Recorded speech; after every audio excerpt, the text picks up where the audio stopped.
जी कैफ 7 आज के लेक्चर का आगाज़ करते हैं। लेक्चर नंबर हमारा 73 और आज हमारी रिवीजन क्लास है सेकंड, जिसमें हमने सेकंड चैप्टर रिवाइज करना है। Memorandum and articles of company से रिलेट करता है। इसके साथ ही इसके एंड पे आपके जो, क्योंकि आपको एडिशनल प्रैक्टिस क्वेश्चन का सेट प्रोवाइड कर दिया गया था प्रीवियस क्लास में, तो जो क्वेश्चंस एंड आंसर्स हैं वो भी हम एंड पे डिस्कस करेंगे। जी तो ये चैप्टर बेसिकली डील क्या करता है। इससे पहले चैप्टर 1 में हमने बेसिक कंसेप्ट स्टडी किए कंपनी से रिलेटेड, और आपको याद होगा जो आखिरी कंसेप्ट हमने डिस्कस किया था चैप्टर 1 में वो था इनकॉर्पोरेशन ऑफ कंपनी। तो ये चैप्टर बेसिकली उस लास्ट कंसेप्ट का नेक्स्ट स्टेज है कि जब हम इनकॉर्पोरेशन करते हैं कंपनी की, तो उसके लिए जो हमसे सबसे अहम डॉक्यूमेंट्स चाहिए होते हैं वो कौन से डॉक्यूमेंट्स चाहिए होते हैं? मेमोरेंडम ऑफ एसोसिएशन और आर्टिकल्स ऑफ एसोसिएशन। तो ये चैप्टर मेमोरेंडम ऑफ एसोसिएशन और आर्टिकल्स ऑफ एसोसिएशन से डील करता है, और ये आपको पूरे का पूरा चैप्टर दो ही चीज़ें बताता है। एक, मेमोरेंडम ऑफ एसोसिएशन में कौन कौन सी चीज़ें मैटर्स इंक्लूड किए जाते हैं, और दूसरा आर्टिकल्स ऑफ एसोसिएशन में कौन कौन सी चीज़ें इंक्लूड की जाती है। हाँ, ये ज़्यादातर हिस्सा जो इस चैप्टर का वो मेमोरेंडम से रिलेट करता है, क्योंकि मेमोरेंडम में ये बताने के बाद कि क्लासेस कौन कौन सी हैं, उसके बाद फर्दर ये भी बताता है कि हर क्लास को अगर आपने अल्ट्रेशन करनी है उसमें उसका क्या तरीकाकार है, जबकि आर्टिकल्स ऑफ एसोसिएशन में अल्ट्रेशन का एक स्टैंडर्ड तरीकाकार है। ठीक है, तो ओवरऑल अगर आप इस चैप्टर का स्कोप या थीम समझना चाहें तो ये चैप्टर आपको क्या बताता है कि मेमोरेंडम एसोसिएशन और आर्टिकल्स ऑफ एसोसिएशन में क्या चीज़ें लिखी जाती हैं, और फिर दूसरा इसमें अगर अल्ट्रेशन करनी हो तो अल्ट्रेशन किस तरीके से होगी। तो हम स्टडी करते हैं सबसे पहले अब मेमोरेंडम में क्लासेस ऑफ मेमोरेंडम। ठीक है, यानी एक मेमोरेंडम प्रीवियस चैप्टर में तो हमने स्टडी किया ना कि मेमोरेंडम ऑफ एसोसिएशन रजिस्ट्रार को फाइल करना है। अब जरा इस मेमोरेंडम एसोसिएशन को खोल के देखते हैं कि इसके अंदर लिखा क्या होता है। ठीक है, हमने इसमें क्या क्या चीजें इंक्लूड करके रजिस्ट्रार को देनी है। वो कहता है इसमें जो पैराग्राफ कह लें या उन्हें क्लॉजेज भी, लीगल लैंग्वेज में क्लॉज भी कहते हैं, क्लॉज का मतलब पैराग्राफ। जो क्लॉजेज होंगी वो की नेम क्लॉज, जिसमें कंपनी का नाम लिखा होगा, और नाम में वर्ड क्या लिखा होगा? लिमिटेड। अगर अनलिमिटेड है तो वर्ड अनलिमिटेड लिखा होता है, लेकिन आपको पता है वो रेयर है, लिमिटेड। अगर पब्लिक कंपनी है तो सिर्फ लिमिटेड लिखा होगा, अगर प्राइवेट कंपनी है तो प्राइवेट लिमिटेड लिखा होगा, और ब्रैकेट में कौन सा लफ्ज होगा भला? प्राइवेट या लिमिटेड? प्राइवेट। और अगर पब्लिक का, अगर लिमिटेड बाय गारंटी है तो गारंटी लिमिटेड लिखा होगा।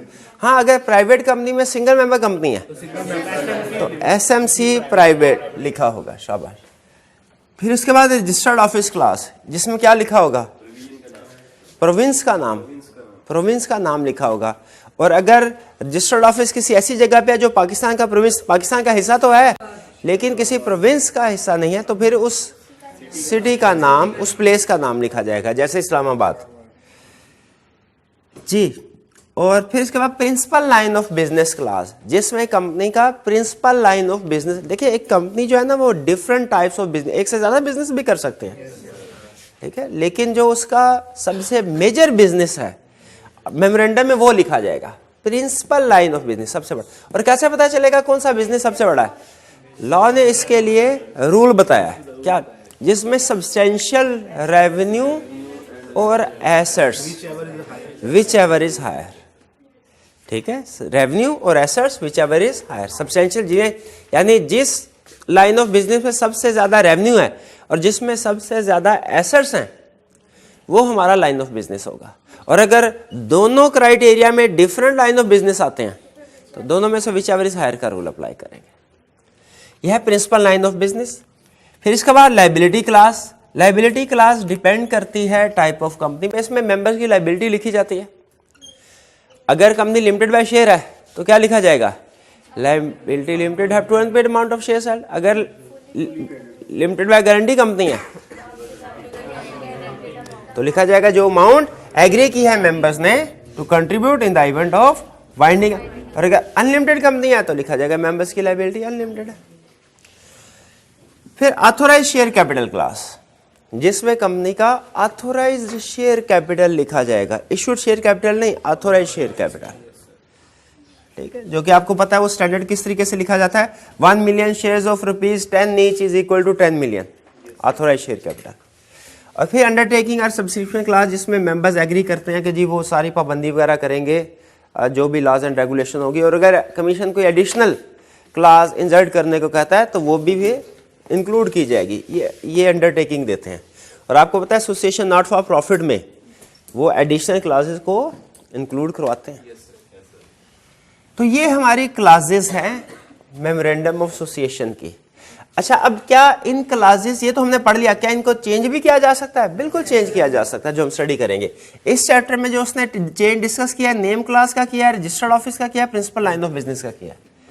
लायबिलिटी क्लास और authorised share capital clause next chapter में डिस्कस, शेयर वाले चैप्टर में डिस्कस करेगा कि अगर आपने राइट्स एंड लायबिलिटीज को वेरी करना है तो वो किस तरीके से कर सकते हैं मेंबर्स के। ठीक है, बाकी ये कंसेप्ट सिंपल है। लायबिलिटी क्लास और ऑथोराइज्ड शेयर कैपिटल क्लास की अल्ट्रेशन के कंसेप्ट सिंपल है। Main concept examination point of view से भी जो ज्यादा अहम है वो ये तीन, नेम क्लास में change, alteration, registered office class में और प्रिंसिपल लाइन ऑफ बिजनेस में। अच्छा, फिर इसके बाद नेक्स्ट वो कुछ कंटेंट्स के बारे में डिस्कस करता है, फर्दर रिक्वायरमेंट। बोरोइंग पावर, आप अगर आप देखें आपको क्लासेस में शेयर्स की क्लास, शेयर कैपिटल की क्लास तो नजर आई है, लोन की क्लास नजर नहीं आई। तो लोन की क्लास मेमोरेंडम में लिखना लाजमी नहीं होता।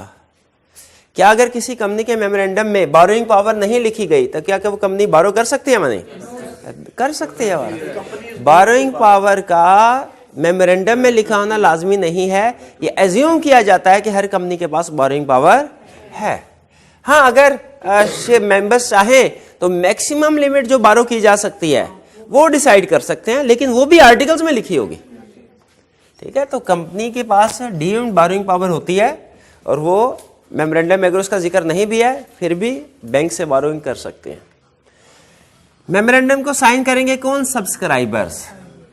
ठीक है, वो स्टेजेस पता ना आपको, पहले प्रमोटर, फिर सब्सक्राइबर्स, फिर मेंबर और फिर एंड में जाके कंट्रीब्यूटरी। और मेंबर साइन करने के साथ अपने पर्टिकुलर्स भी मेंशन करेंगे। ठीक है, फादर नेम, वो ऑक्यूपेशन, एड्रेस वगैरह वगैरह। तो ये है हमारा क्लॉजेस ऑफ मेमोरेंडम का कंसेप्ट। ये क्लियर हो गया? आगे चलते हैं। जरा माइंड मैप में देख के मुझे बताइएगा कोई चीज़ रह तो नहीं गई, और बुक में सिर्फ एक नज़र देख लें। चीज़ें कवर हो गई इस कंसेप्ट की।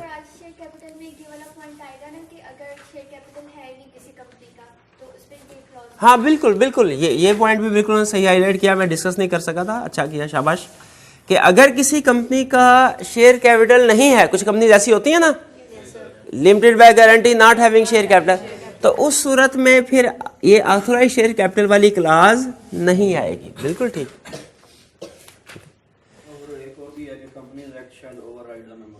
हाँ, एक और भी कंसेप्ट है कि कंपनी एक्ट, वो एंड पे हमने डिस्कस किया, वो जनरल कंसेप्ट है इसलिए हमने उसको एंड में कहीं पे डिस्कस किया हुआ है। अब चलते हैं वन बाय वन इनकी डिटेल डिस्कशन। पहले नेम क्लास की डिटेल डिस्कशन करते हैं, फिर रजिस्टर्ड ऑफिस क्लास की करेंगे और प्रिंसिपल लाइन ऑफ बिजनेस। सबसे पहला नेम क्लास, इसके बारे में फर्दर ये चैप्टर हमें क्या बताता है? कहता है कंपनी कोई भी अपना नाम रख सकती है। ठीक है, कोई भी अच्छा सा नाम रख सकती है, कोई पाबंदी नहीं है, लेकिन ये कुछ चीजें हैं जिनका ध्यान रखना है। ये वाले ने कुछ नेम्स ऐसे हैं जो प्रोहिबिटेड है। प्रोहिबिटेड का मतलब क्या? जो कभी भी किसी भी कंपनी के नाम का हिस्सा नहीं बन सकते। और कुछ नाम ऐसे हैं जो रिस्ट्रिक्टेड हैं। रिस्ट्रिक्टेड का मतलब क्या? कमीशन की अप्रूवल के साथ वो नाम रखे जा सकते हैं। इन दो चीजों का ध्यान रखें, बाकी जो मर्जी कंपनी का नाम रखें, लॉ को कोई इतराज नहीं है। इन दो चीजों, भाई कौन कौन से नाम प्रोहिबिटेड? जो आइडेंटिकल हो, ऑलरेडी कंपनी उस नाम से रजिस्टर्ड है, उसका नाम आप नहीं रख सकते। इनएप्रोप्रिएट हो, रजिस्ट्रार के ख्याल में वो कोई मुनासिब लफ्ज नहीं है। ऑफेंड्स रिलीजियस फीलिंग्स, लोगों के मजहबी जज्बात को मजरूह करता हो। और contains words prohibited by commission, ऐसे अल्फाज जो कि कमीशन ने मना कर दिए हैं वो नहीं होने चाहिए। ठीक है, ये 4 पॉइंट याद आपको, हमने याद किया था। चलिए आगे चलते हैं। कुछ नेम जो रिस्ट्रिक्टेड का मतलब क्या है? कि नाम रखा जा सकता है लेकिन अप्रूवल चाहिए। और ये जनरली कौन से नाम होते हैं भला? जो किसी गवर्नमेंट को या गवर्नमेंट ऑफिशियल्स के साथ या इंटरनेशनल ऑर्गेनाइजेशन, इंटरनेशनल गवर्नमेंट के साथ एफिलिएशन को शो कर रहे हो। ऐसे नेम्स या पार्ट ऑफ नेम्स जो कि कनेक्शन या पैटर्नेज शो कर रहे हो। कनेक्शन का मतलब लिंक शो कर रहे हो, पैटर्नेज का मतलब क्या है, सरपरस्ती, कि ये लगे कि असल में इनको जो ओन करने वाले लोग हैं वो कुछ और है। हेड ऑफ द स्टेट यानी प्रेसिडेंट, प्राइम मिनिस्टर वगैरह।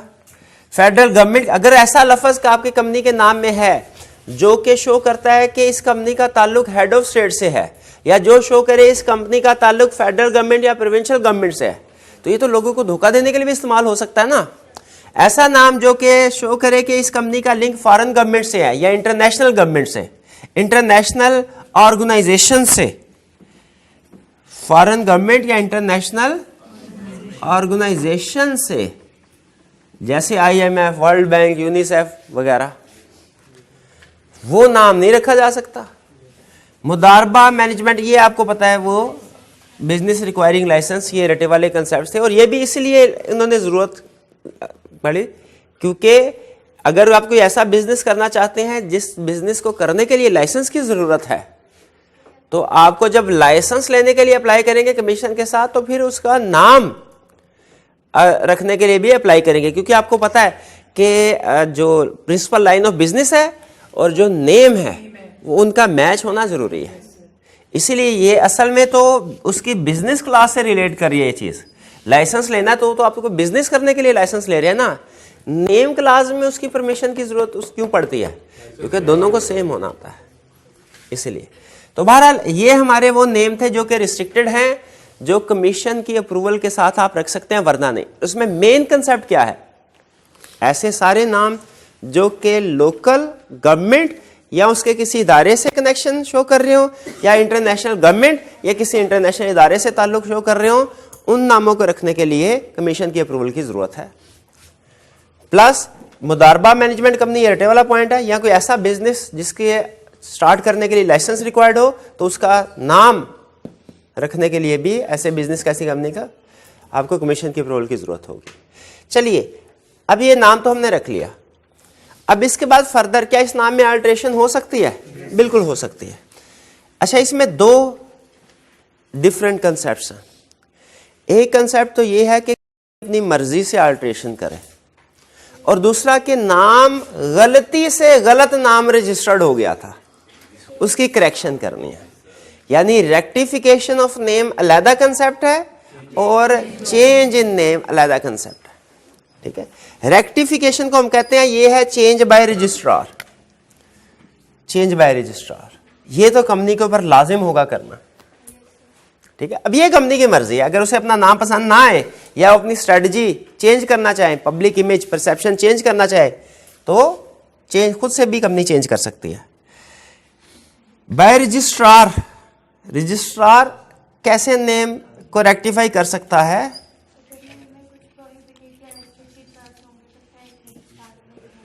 अगर ऐसा लगे रजिस्ट्रार को कि नेम जो रजिस्टर्ड हुआ है वो गलत है, इनअप्रोप्रिएट है, जल्दी जल्दी में उसने इनमें से किसी नाम को या इनमें से किसी नाम को बगैर अप्रूवल के रजिस्टर कर दिया, क्या रजिस्ट्रार के पास पावर है कि उसको बाद में रेक्टिफाई कर सकता है? यस, पावर है। उसके लिए क्या करेगा रजिस्ट्रार? रजिस्ट्रार ऑर्डर इशू करेगा, किसको? कंपनी को। आफ्टर अपॉर्चुनिटी ऑफ हियरिंग, उसे पहले अपॉर्चुनिटी देगा कि आप आके अपना मौकफ वाजे करें। अगर रजिस्ट्रार मुतमिन हो गया ठीक, नहीं मुतमिन हुआ तो रजिस्ट्रार कंपनी को ऑर्डर करेगा कि अपना नाम चेंज करे।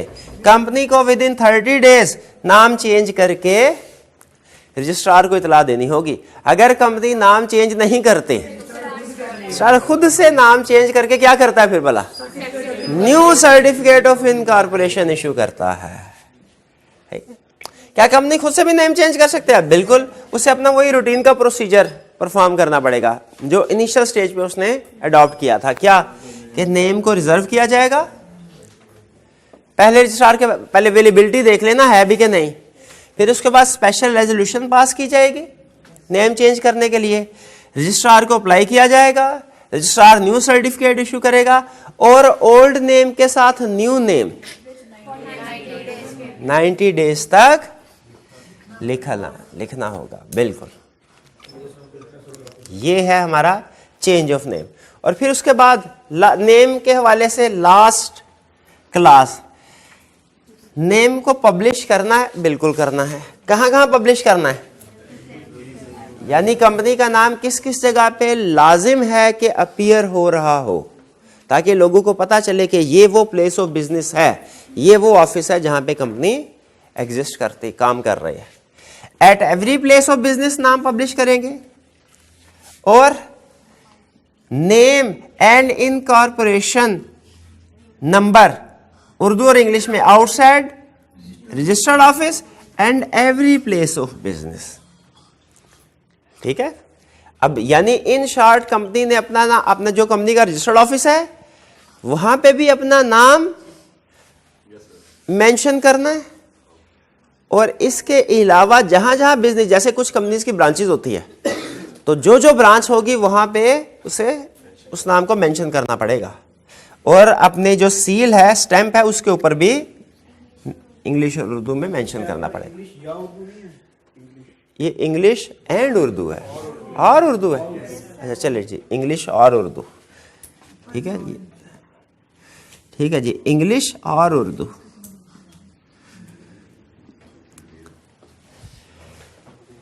इंग्लिश और उर्दू। चलिए अब चलते हैं हम, ये हो गया हमारा सारी डिस्कशन नेम क्लास के हवाले से। अब नेक्स्ट क्लास, जी जी, इसमें अब एक ये वाला पॉइंट लिखा कि अगर प्राइवेट लिमिटेड से पब्लिक लिमिटेड, हाँ बिल्कुल बिल्कुल, हाँ बिल्कुल ये पॉइंट था, शाबाश याद करवाया उन्होंने, कि अगर कंपनी पब्लिक कंपनी से प्राइवेट या प्राइवेट कंपनी से पब्लिक में कन्वर्ट होती है तो इसके लिए रजिस्ट्रार की अप्रूवल की जरूरत नहीं है, क्योंकि इसमें सर में नाम, बेसिक नेम तो सेम रहता है, सिर्फ यहाँ तो प्राइवेट का वर्ड ऐड हो रहा होता है, ये डिलीट हो रहा होता है। ठीक है, आपको याद है एक जगह पे हमने पढ़ा था कि कंपनी को ये काम करने के लिए प्राइवेट से पब्लिक में कन्वर्ट होना पड़ेगा। वो क्या काम था, किस किस सूरत में कंपनी के लिए जरूरी था प्राइवेट कंपनी से पब्लिक में कन्वर्ट हो, जब शेयर्स और डिबेंचर सिक्योरिटीज को जनरल पब्लिक को इशू करना है, तो उस सूरत में जब बेसिकली वो कन्वर्ट हो रही होगी तो अपना नाम तो सेम रखेंगे, वो सिर्फ लफ्ज प्राइवेट नेम क्लास से इंक्लूड कर देंगे। तो इस लफ्ज प्राइवेट को निकालने के लिए उन्हें रजिस्ट्रार की अप्रूवल की जरूरत नहीं है। ठीक है, असल में इससे अगली भी एक बात है जो हमारे सिलेबस में नहीं है, कि वर्ड लिमिटेड ऐड करने या डिलीट करने के लिए रजिस्ट्रार की अप्रूवल की जरूरत नहीं है, लेकिन कंपनी को पब्लिक से प्राइवेट या प्राइवेट से पब्लिक में कन्वर्ट करने के लिए जो प्रोसेस है उसमें अप्रूवल की जरूरत होती है, उसमें उनसे हमने कांटेक्ट करना होता है, लेकिन बहरहाल वो हमारे सिलेबस में नहीं है। तो हम बताएंगे भी नहीं रजिस्ट्रार को, मतलब कि हमने चेंज कर लिया, नहीं रजिस्ट्रार को बताएंगे, अप्रूवल की जरूरत नहीं है उसकी। ठीक है, अप्रूवल की, यानी ये उसके लिए अलग से क्या नाम रिजर्व करवाएंगे कि पहले हमारे नाम में वर्ड प्राइवेट था, प्राइवेट को निकाल रहे हैं तो ये नया नाम रिजर्व करवाएं, नहीं, वो जरूरत नहीं है, इसकी जरूरत नहीं। ठीक है, इसके अलावा नेम क्लास में कोई और कंसेप्ट जो आप सामने तो डिस्कस नहीं हो सका, हो गया सारा डिस्कस। चलिए आगे चलते हैं। नेक्स्ट हमारा क्लास है रजिस्टर्ड ऑफिस क्लास। ठीक है, सम और रजिस्टर्ड ऑफिस क्लास में हेड ऑफिस में फर्क है। रजिस्टर्ड ऑफिस कोई और चीज होती है, हेड ऑफिस कोई और चीज है। दोनों सेम हो भी सकते हैं कुछ केसेस में, कंपनी चाहे तो अपने रजिस्टर्ड ऑफिस को हेड ऑफिस बना दे, लेकिन चाहे तो अपने रजिस्टर्ड ऑफिस को हेड ऑफिस ना भी बनाए, कोई इशू नहीं। तो हम बात कर रहे हैं रजिस्टर्ड ऑफिस के। रजिस्टर्ड ऑफिस क्लास में हमने उसको सिर्फ बताना है, एक मिनट जरा पॉज कीजिएगा जी। रजिस्टर्ड ऑफिस क्लास में आपको पता है मेमोरेंडम में जो रजिस्टर्ड ऑफिस क्लास लिखी जाती है उसमें सिर्फ प्रोविंस का नाम आता है, ये तो हम पढ़ चुके हैं पहले क्लास में। क्या उस रजिस्टर्ड ऑफिस का कंप्लीट एड्रेस भी रजिस्ट्रार को बताया जाता है? बिल्कुल, क्योंकि रजिस्ट्रार ने रेगुलर बेसिस पे कम्युनिकेशन करनी है तो कंप्लीट एड्रेस भी बताया जाता है। कब बताया जाएगा कंप्लीट एड्रेस, कब बताया जाएगा? विद इन 30, रजिस्ट्रार को with in 30 days of incorporation. और क्या बाद में ये चेंज हो सकता है? एड्रेस चेंज हो सकता है, बिल्कुल हो सकता है। अगर चेंज करते हैं तो चेंज भी आपने रजिस्ट्रार को बताना है। अब चेंज विद इन 15 डेज बताना है, ठीक है। और अगर चेंज करने से एक रजिस्ट्रार के ज्यूरिसडिक्शन से दूसरे रजिस्ट्रार के ज्यूरिसडिक्शन पे जा रहे हो तो आपने उस रिकॉर्ड को भी साथ में फिजिकली ट्रांसफर करना है। अब यहाँ पे कुछ हमारे पास सिचुएशंस है, मैं सिचुएशन 1 बाय 1 आपके साथ डिस्कस करना चाहता हूँ। अगर एक कंपनी का रजिस्टर ऑफिस एक स्ट्रीट में है, वो उसी साथ वाले घर में या साथ वाले स्ट्रीट में अपना रजिस्टर ऑफिस शिफ्ट करती है, क्या उसे रजिस्ट्रार को नोटिफाई करना है? रजिस्ट्रार को नोटिफाई करना है, ठीक है। स्पेशल रेजोल्यूशन की जरूरत है? अच्छा, सेम सिटी, इसमें केसेस थे 3, एक था सेम सिटी, एक था सेम प्रोविंस, और एक था एक प्रोविंस से दूसरे प्रोविंस में, ठीक है। सेम सिटी में मुझे बताइए स्पेशल रेजोल्यूशन की जरूरत है? नहीं। सेम सिटी से अदर सिटी में, विद इन सेम प्रोविंस है, स्पेशल रेजोल्यूशन की जरूरत है?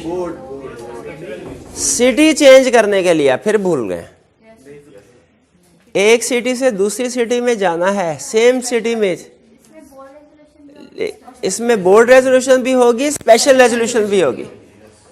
और अगर आपने प्रोविंस से दूसरे प्रोविंस में जाना है तो बोर्ड रेजोल्यूशन भी, स्पेशल रेजोल्यूशन भी, और कमीशन की अप्रूवल भी, कमीशन की अप्रूवल भी, ठीक है। ये आपने हालांकि एमसीक्यूज भी किए थे, 3 एमसीक्यूज थे आपको इस चैप्टर में, लास्ट तीनों एमसीक्यूज यही कंसेप्ट डिस्कस कर रहे थे, लेकिन फिर भूल गए आप। चलिए 12, अब हम उनमें से जो लास्ट है, यानी आपने रजिस्टर ऑफिस क्लास को चेंज करना है। और क्लास कब चेंज होगी भला? जब एक प्रोविंस से दूसरे प्रोविंस में जाएगा। अगर सेम सिटी में रहे तो सिर्फ बोर्ड रेजोल्यूशन, अगर सेम प्रोविंस में रहे board resolution plus special resolution, और अगर प्रोविंस चेंज करें board resolution plus special resolution plus commission approval. अब ये हम स्टडी करने जा रहे हैं। अब देखिए, चूंकि हम अल्टरेशन इन मेमोरेंडम डिस्कस करने जा रहे हैं, तो मेमोरेंडम तो उसी वक्त अल्टर होगा जब प्रोविंस टू प्रोविंस शिफ्ट होगा। तो ये तीसरे वाला पॉइंट हमारा, change in registered office class. सबसे पहले स्पेशल रेजोल्यूशन पास करें, ओके। कमीशन को एप्लीकेशन दें, कमीशन ऑर्डर इशू करेगा और उस ऑर्डर की copy with in 7 days company या रजिस्ट्रार को सेंड करेगा। लेकिन ये ऑर्डर इशू करने में कमीशन ने कुछ चीजों को कंसीडर करना है। किन चीज को? Interest of creditors and members, ठीक है, इनको कंसीडर करेगा। और अगर उन्हें कोई इतराज नहीं है ना क्रेडिटर्स को ना मेंबर को, तो फिर वो ऑर्डर इशू कर देगा और ऑर्डर की कॉपी 7 डेज में रजिस्ट्रार और कंपनी को पहुंचाई जाएगी। और अब कंपनी की जिम्मेदारी है कि with in 30 days of order वो सारे डॉक्यूमेंट्स रजिस्ट्रार को सबमिट करवाए ऑर्डर। और अगर विद इन 30 डेज सबमिट नहीं करवाते तो ये ऑर्डर वाइड होगा, अनलेस कमीशन इसकी एक्सटेंशन दे दे। यानी जो कमीशन का ऑर्डर है उसके 30 दिन के अंदर अंदर आपने जो रजिस्ट्रार के साथ फाइलिंग है वो कंप्लीट करनी है।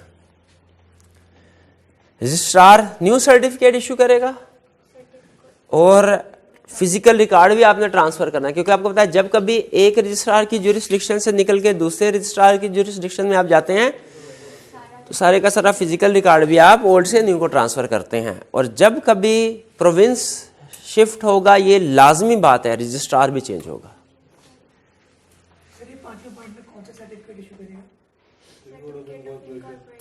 इसमें सर्टिफिकेट ऑफ इनकॉर्पोरेशन, ठीक है, नेम क्लास में भी इशू हो रहा है और रजिस्टर ऑफिस क्लास में। अच्छा, नेक्स्ट हमारा third, principal line of business class. Principal line of business class definition ही हमने पढ़ लिया। प्रिंसिपल लाइन ऑफ बिजनेस कौन सा होगा? बिजनेस, किस बिजनेस को हम प्रिंसिपल लाइन ऑफ बिजनेस, अगर एक जिसमें सब्सटेंशियल एसेट्स और रेवेन्यू कम इनकर विच एवर इज हायर। आपको याद है एक छोटा सा न्यूमेरिकल क्वेश्चन भी हमने किया था लेक्चर के दौरान में इसको समझने के लिए। क्या principal line of business change हो सकता है? बिल्कुल चेंज हो सकता है।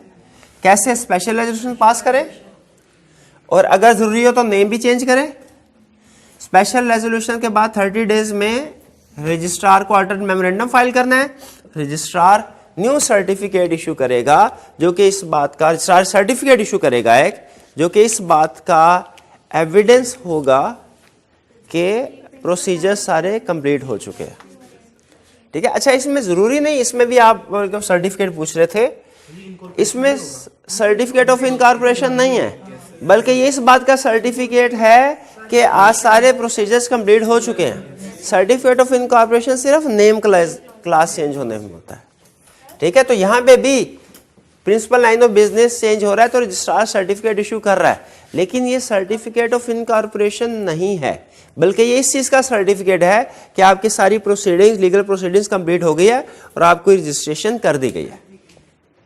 अगर नेम चेंज करने की जरूरत पड़ी तो नेम भी, हाँ, अगर नेम चेंज करने की जरूरत पड़ी तो फिर नेम भी चेंज करेंगे, और फिर नेम चेंज हुआ तो जाहिर है उसकी वजह से फिर सर्टिफिकेट ऑफ इनकॉर्पोरेशन उस वक्त होगा, वरना अगर नेम चेंज नहीं करते तो फिर ये सेम रहेगा। जी बिल्कुल, नेम चेंज होगा तो फिर नेम चेंज वाली भी सारी प्रोविजन लगेंगी और प्रिंसिपल लाइन ऑफ बिजनेस वाले भी। ठीक है। नहीं, फिर वो एक सर्टिफिकेट ऑफ इनकॉर्पोरेशन ही काफ़ी होता है, क्योंकि उसी सर्टिफिकेट ऑफ इनकॉर्पोरेशन के ऊपर प्रिंसिपल लाइन ऑफ बिजनेस भी आ रहा होता है। तो नेम का भी वही सर्टिफिकेट बन जाएगा और प्रिंसिपल लाइन ऑफ बिजनेस का भी वही एविडेंस हो जाएगा।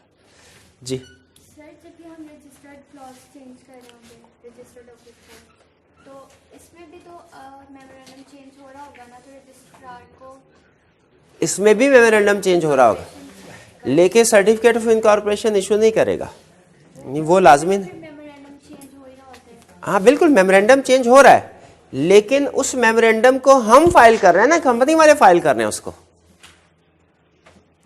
उस मेमोरेंडम को फाइल कौन कर रहा है? कंपनी। रजिस्ट्रार तो सिर्फ उसको सर्टिफाई करके, स्टैंप करके अपने रिकॉर्ड का हिस्सा बना रहा है कि आज से ये कंपनी का ऑफिशियल रिकॉर्ड है। तो नेम भी अगर हम खुद चेंज करवाएं तो फिर नेम में सर्टिफिकेट ऑफ इनकॉर्पोरेशन इशू होगा, बाकी चीज़ों में इशू नहीं होगा, बाकी चीज़ों में सिर्फ सर्टिफाई कर दिया जाएगा। असल में जब भी कोई मेमोरेंडम में चेंज आती है ना, ला ये कहता है रजिस्ट्रार ये चेंज अपने हाथ से नहीं करेगा, कंपनी अल्टर्ड मेमोरेंडम जमा करवाएगी, रजिस्ट्रार सिर्फ चेक करेगा कि क्या अल्ट्रेशन ठीक हुई है और फिर उसको सर्टिफाई कर देगा। वो इस चीज़ का सर्टिफिकेट होता है कि अब आपका पिछला मेमोरेंडम ख़त्म और आज से ये नया मेमोरेंडम होगा। नेम क्लास में भी ये प्रोसीजर होता है, उसमें भी वो मेमोरेंडम तो हम सबमिट करवाते हैं, लेकिन रजिस्ट्रार उस मेमोरेंडम को सर्टिफाई करने के साथ साथ नया सर्टिफिकेट ऑफ इनकॉर्पोरेशन भी देता है, क्योंकि नेम वो चीज़ है जिससे कंपनी पहचानी जाती है, आइडेंटिफाई हो रही है। इसलिए नेम में चेंज कंपैरेटिवली बाकियों की निस्बत ज़्यादा अहम है, इसलिए उसने उसके ऊपर सर्टिफिकेट ऑफ इनकॉर्पोरेशन इशू कर दिया।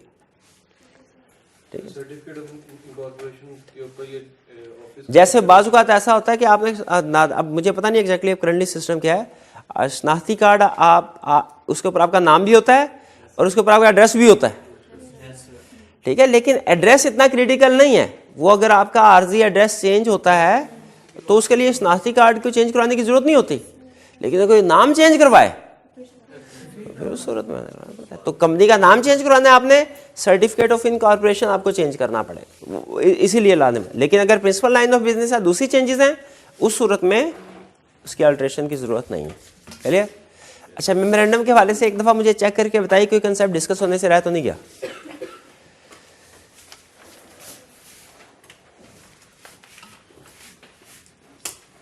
क्लियर हो गए सारे? चलिए अब चलते, अब ये है कुछ जनरल प्रोविजंस, जो कि जनरल प्रोविजन हम इसलिए इन्हें कहा कि मेमोरेंडम और आर्टिकल्स दोनों में अप्लाई होती हैं। जनरल प्रोविजंस क्या है? Copies of memorandum and articles. क्या मेंबर्स मेमोरेंडम और आर्टिकल्स की कॉपी हासिल कर सकते हैं? बिल्कुल कर सकते हैं, और उन्हें with in 14 days copy provide की जाएगी ऑन पेमेंट ऑफ फी। और आपको याद है हमने एक छोटा सा क्वेश्चन भी किया था, केस स्टडी, जिसमें एक अदर देन मेंबर किसी पर्सन को ही चाह रहा था, एरिजोना ग्रिल वाला शायद क्वेश्चन था, कि मुझे मेमोरेंडम या आर्टिकल्स की कॉपी मिल जाए। वो मेंबर नहीं था, तो हमने क्या नतीजा, किस कंक्लूजन में पहुंचे थे? क्या नॉन मेंबर को मेमोरेंडम आर्टिकल की कॉपी दी जा सकती है? नहीं, सिर्फ मेंबर हासिल कर सकता है, और पेमेंट फी पे करने के बाद विद इन 14 डेज, उसी वक्त इसको भी नहीं मिलेगी। एक केस स्टडी में उसने इस तरह का कंसेप्ट भी टेस्ट किया था कि मेंबर फीस पे कह रहा है मुझे अभी कॉपी दो, हमने कहा था नहीं अभी नहीं, विद इन 14 डेज। ये आफ्टर 14 डेज नहीं है, विद इन 14 डेज किसी भी उसी वक्त भी मिल सकती है और 2-4 दिन 8-10 दिन बाद का टाइम भी दिया जा सकता है जी। फिर कह रहा है कि status are effect of memorandum और आर्टिकल्स। अगर मेमोरेंडम और आर्टिकल्स रजिस्टर हो जाएं तो इसका कंपनी के ऊपर, उसके मेंबर्स के ऊपर क्या इफेक्ट होगा, क्या असर पड़ेगा। मेमोरेंडम और आर्टिकल्स बाइंडिंग है कंपनी के ऊपर भी और इसके सारे, इसका कंपनी के ऊपर बाइंडिंग है, इसका मतलब क्या है कि इसके डायरेक्टर्स के ऊपर भी बाइंडिंग है, इसके मेंबर्स के ऊपर भी बाइंडिंग है। ठीक है, कंपनी आपको बताया था जनरल वर्ड है। जब भी लॉ किसी जगह पे ये कहता है कि ये कंपनी की रिस्पॉन्सिबिलिटी है तो फिर इसका मतलब क्या होता है कि ये डायरेक्टर्स और मेंबर्स दोनों को कवर कर रही है। Word company includes directors and members, दोनों के लिए कंबाइंड जनरल वर्ड यूज किया जाता है। फिर इसके बाद मेमोरेंडम आर्टिकल कंपनी में बाइंडिंग है बिल्कुल। सब्सक्राइबर्स ने जो एग्री किया था कि हम शेयर्स खरीदेंगे, मेमोरेंडम सबमिट करवाते हुए सब्सक्राइबर्स एग्री करते हैं ना कि हम शेयर्स खरीदेंगे, तो subscribers with in 30 days payment करें उस अमाउंट की जो उन्होंने अंडरटेक किया था कि हम शेयर्स खरीदेंगे। और इनकी रिसीट कि ये सब्सक्रिप्शन मनी सब डायरेक्टर से, सब शेयर होल्डर से रिसीव हो गई है कि नहीं हो गई, इसका एक सर्टिफिकेट बनता है जो कि चार्टर्ड अकाउंटेंट या cost and management accountant issue करता है और ये रिपोर्ट करना है रजिस्ट्रार को विद इन 45 डेज। अच्छा जरा देख के मुझे बताइए ये विद इन 30 डेज कहाँ से है? From incorporation. ये 45 डेज कहाँ से है? हाँ ना ना ना, चेक करके देखें, ये भी डेट ऑफ इनकॉर्पोरेशन। इसका मतलब ये है कि प्रैक्टिकली ये CA CMS के लिए इसके पास 15 डेज होंगे। लेकिन उसने देखना क्या, उसने सिर्फ यही देखना कि बैंक अकाउंट में पैसे आगे कि ना आगे, वो आधे घंटे में पता चल जाएगा उसको। कैश से मुराद ये नहीं है कि आपको लॉ वर्ड जब कैश बोलता है इसमें बैंक भी मौजूद होता है। हमने डिविडेंड वाले टॉपिक में पढ़ा था कि डिविडेंड की पेमेंट इन कैश होगी, लेकिन उसने कहा था इन कैश का ये मतलब नहीं है कि आप करेंसी नोट दे रहे हो। कैश का मतलब है चेक दे दें वो भी कैश है, डायरेक्ट बैंक अकाउंट में जमा करवा दें वो भी कैश है। ठीक है, कैश का अपोजिट होता है इन काइंड। जो कैश नहीं है वो फिर क्या है भला? वो इन काइंड कोई चीजें, जैसे कोई डायरेक्टर कहे मेरे प्लॉट है वो आप ले लें और बदले में शेयर कैपिटल इशू कर दें, वो इन कैश नहीं है। ठीक है, इफेक्ट ऑफ अल्टरेशन इन, अच्छा ये लाइबिलिटी से रिलेट कर रहा है, लाइबिलिटी क्लास से। अगर मेमोरेंडम और आर्टिकल्स में कोई अल्टरेशन, उसका इफेक्ट क्या होगा, और ये खास तौर पे लाइबिलिटी के पॉइंट ऑफ व्यू से बता रहा है। क्या लाइबिलिटी क्लास चेंज हो सकती है? क्या लाइबिलिटी क्लास चेंज हो सकती है? बिल्कुल हो सकती है, बिल्कुल हो सकती है। ठीक है, लेकिन लाइबिलिटी क्लास चेंज करने, अब इसमें दो केसेस हैं। एक तो ये है कि सारे के सारे मेंबर्स की लाइबिलिटी चेंज करनी हो, जैसे लिमिटेड बाय गारंटी को लिमिटेड बाय शेयर बनाना है, या लिमिटेड बाय शेयर को लिमिटेड बाय, तो उसके लिए स्पेशल रेजोल्यूशन है, सिंपल। ठीक है, लेकिन एक दूसरा केस है कि कंपनी लिमिटेड बाय गारंटी में किसी एक मेंबर की लाइबिलिटी लगानी है कि आप इंडिविजुअल मेंबर की लाइबिलिटी बढ़ाई जा रही है। पहले आपने 1 लाख की गारंटी दी थी, अब इसको 5 लाख की कर दें। या आपकी जिम्मेदारी है कि अब आप मजीद शेयर खरीदे, किसी एक बंदे की जिम्मेदारी है, लाइबिलिटी अगर इंक्रीज की जा रही है, क्या वो वैलिड होगी कि नहीं? वो हाँ, वो उस वक्त वैलिड होगी अगर वो पर्सन इन राइटिंग एग्री करे, अल्टरेशन से पहले या बाद में, लेकिन इन राइटिंग अगर एग्री करे तो फिर वो वैलिड होगी, वरना वाइड है। No increase in liability, liability में इंक्रीज नहीं किया जा सकता अनलेस के वो पर्सन एग्री करे खुद in writing. In writing clear होगी ये बात। अब चलते हैं हम अपने आखिरी हिस्से की तरफ जो कि रिलेट करता है आर्टिकल्स। आर्टिकल्स ऑफ एसोसिएशन में एक तो सिंपल कंसेप्ट है, आपको ये पता होना चाहिए आर्टिकल्स ऑफ एसोसिएशन में क्लासेस कौन कौन, जैसे मेमोरेंडम की क्लासेस है 5, उसी तरह आर्टिकल्स ऑफ एसोसिएशन की भी क्लासेस है, यानी कंटेंट्स हैं, उसमें क्या क्या लिखा जाता है। जरा बताते जाए मुझे, आर्टिकल्स ऑफ एसोसिएशन में क्या क्या लिखा जाता है? बिजनेस, नहीं, बिजनेस तो उधर मेमोरेंडम में भी नहीं लिखा जाएगा, उसमें सिर्फ प्रिंसिपल क्लास है, इसमें सारे के सारे बिजनेस आ जाएंगे। शाबाश। और क्या है? ट्रांसफर ऑफ शेयर के बारे में कि ट्रांसफर करना है किस तरीके से होगा। ये ना आर्टिकल्स ऑफ एसोसिएशन ज्यादा डिटेल्ड डॉक्यूमेंट होती है मेमोरेंडम की निस्बत, ये ज़हन में रखिएगा। तो इसमें ट्रांसफर का सारा उसने प्रोसीजर बताया होगा। आपको पता है अगर प्राइवेट कंपनी हो तो उसमें तो शेयर ट्रांसफर हो सकता है, शेयर ट्रांसफर हो सकता है, ट्रांसफर प्राइवेट में भी हो सकता है, पब्लिक में भी। ट्रांसफर रिस्ट्रिक्टेड होता है, तो रिस्ट्रिक्शंस क्या लगाई जाएंगी उसके ऊपर, ये आर्टिकल्स में लिखा होता है। ठीक है, आर्टिकल्स में लिखता है बिल्कुल। तो अच्छा, ट्रांसफर ऑफ शेयर्स और क्या क्लास लिखी होती है? अल्टरेशन इन कैपिटल का प्रोसीजर लिखा होगा। वोटिंग शेयर्स के साथ वोटिंग राइट्स कौन कौन से हैं, क्योंकि आपको पता है बाद में हमने स्टडी किया था अब शेयर के rights in variation of share holders. ठीक है, तो उसमें आर्टिकल्स की अल्टरेशन भी आती है। शेयर कैपिटल के बारे में डिटेल होगी मेमोरेंडम में, लेकिन उन शेयर के राइट्स क्या हैं आर्टिकल्स में लिखे होते हैं। वोटिंग पावर्स के बारे में कि वोटिंग किस तरह होगी, बिल्कुल आपको याद है हमने वोटिंग वाले टॉपिक में पढ़ा था कि प्रॉक्सी वोट कर सकता है कि नहीं। अगर आर्टिकल साइलेंट है, article silent, non member proxy बन सकता है कि नहीं? हाँ, प्रॉक्सी नहीं बन सकता जब तक के आर्टिकल। तो इसीलिए इस तरह की चीजें कि प्रॉक्सी को वोटिंग प्रॉक्सी मेंबर होना चाहिए या मेंबर के अलावा कोई और पर्सन होना चाहिए, ये बातें आर्टिकल्स में लिखी होती हैं। आर्टिकल्स में वोटिंग के बारे में भी बता रहा है, प्रॉक्सी का भी लफ्ज लिखा होगा, प्रॉक्सी के बारे में भी बताता है जी कि प्रॉक्सी का मेंबर होना जरूरी है कि नहीं है। ये बातें कंपनी लॉ में लिखी होती है, लेकिन कंपनी लॉ ने इजाजत दी है कुछ जगहों पे कि आप इनको अगर चेंज करना चाहें तो चेंज भी कर सकते हैं। तो अगर चेंज करना है तो वो यहाँ पे लिखा होगा। ठीक है, जैसे अगर आपने वो बिजनेस लॉ पढ़ा है तो उसमें पार्टनरशिप का टॉपिक होता था, जिसमें वो कहता था कि ये नॉर्मल रूल्स ये अप्लाई होंगे, लेकिन अगर पार्टनर्स चाहें तो आपस में एग्रीमेंट करके उनको चेंज कर सकते हैं। तो उसी तरह कंपनी लॉ ये कहता है कि कंपनीज के ऊपर ये रूल अप्लाई होंगे, लेकिन अगर कंपनी अपने आर्टिकल्स के जरिए इनको चेंज करना चाहे तो कर सकते हैं। लेकिन याद रखें हर रूल को चेंज करने की इजाजत नहीं है। जिस रूल के साथ लॉ ने लिख दिया कि ये कंपनी चेंज कर सकती है, सिर्फ उसी को चेंज कर सकते हैं। जैसे वो कहता है मिनिमम नंबर ऑफ मेंबर्स से, जो मैंने बता दिया ना, आप कम नहीं जा सकते, उससे ज्यादा जा सकते।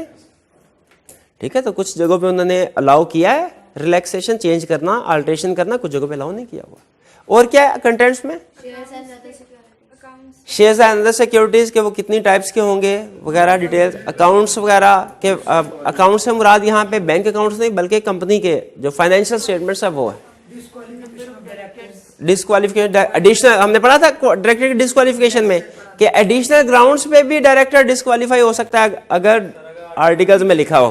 तो यहाँ पे फिर लिखा होगा अगर आपने एडिशनल ग्राउंड्स देनी है तो। कंपनी की सेल्स स्टैम्प के बारे में लिखा होगा, वो किस तरह की होगी, किसके ऊपर क्या इंफॉर्मेशन होगी।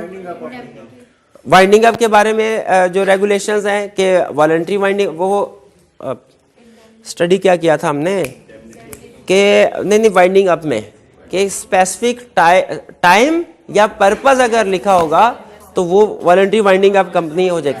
तो अगर स्पेसिफिक आपने ड्यूरेशन लिखनी है या पर्पस तो वो आर्टिकल्स में लिखेंगे इस जगह पे क्लास में। मिनट बुक के बारे में कहाँ पे मेंटेन हो रही होगी और कौन मेंटेन करेगा वगैरह वगैरह, बस हो गया। ठीक है, कंटेंट्स क्या इनमें अल्टरेशन, अच्छा क्या हर कंपनी के लिए जरूरी है आर्टिकल्स को रजिस्टर करना? दो कंपनी के लिए जरूरी है और एक के लिए ऑप्शन। किस कंपनी के लिए लाजमी है articles? Company limited by guarantee और अनलिमिटेड कंपनी, उनके लिए रिक्वायर्ड है। और जो कंपनी लिमिटेड बाय शेयर है उसके लिए वो चाहे तो अपना खुद का बनाया हुआ आर्टिकल भी रजिस्टर करवा सकती है, चाहे टेबल ए के आर्टिकल्स को भी अडॉप्ट कर सकती है। ठीक है, अगर आर्टिकल रजिस्टर नहीं करवाए गए या आर्टिकल रजिस्टर करवाए गए उसमें से आधी क्लासेस मेंशन की गई, आधी क्लासेस मेंशन नहीं, तो फिर कौन से आर्टिकल्स अप्लाई होंगे? टेबल ए वाले।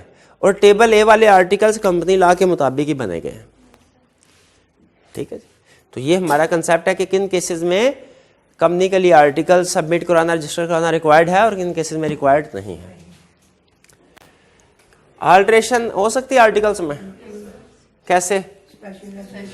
और अगर किसी क्लास के राइट्स इफेक्ट हो रहे हो तो उस क्लास की भी 3/4 मेजोरिटी की अप्रूवल चाहिए होगी, और अल्टर्ड आर्टिकल सबमिट करवाने हैं with in 30 days of resolution. ठीक है जी, अब जरा एक दफ़ा जल्दी से नज़र मार के देखिए कोई कंसेप्ट रह तो नहीं गया इस चैप्टर में से। ये जो पॉइंट जो लिखा है कॉन्टैक्ट प्रिंटिंग एंड सिग्नेचर, ये छोड़ दें हम? नहीं, देखिए एलिमेंट्स आपने सारे याद करने हैं, वो अगर मैं कोई नहीं भी अगर बता सका तो या तो आपने करने हैं, क्योंकि एमसीक्यू में पूछ सकता है बताओ इनमें से कौन सा एलिमेंट ऐसा है जो कि आर्टिकल्स में इंक्लूड नहीं होता। उस वक्त आपको पता होना चाहिए कि कौन कौन सा, क्योंकि अगर थ्योरी का क्वेश्चन पूछे, अगर हमसे ये पूछे ना बताओ कौन कौन से एलिमेंट्स आर्टिकल्स में इंक्लूड किए जाते हैं, वो तो आसान है, वो तो अगर हमें यादें भी आते होंगे ना तो हम मार्क्स ले लेंगे।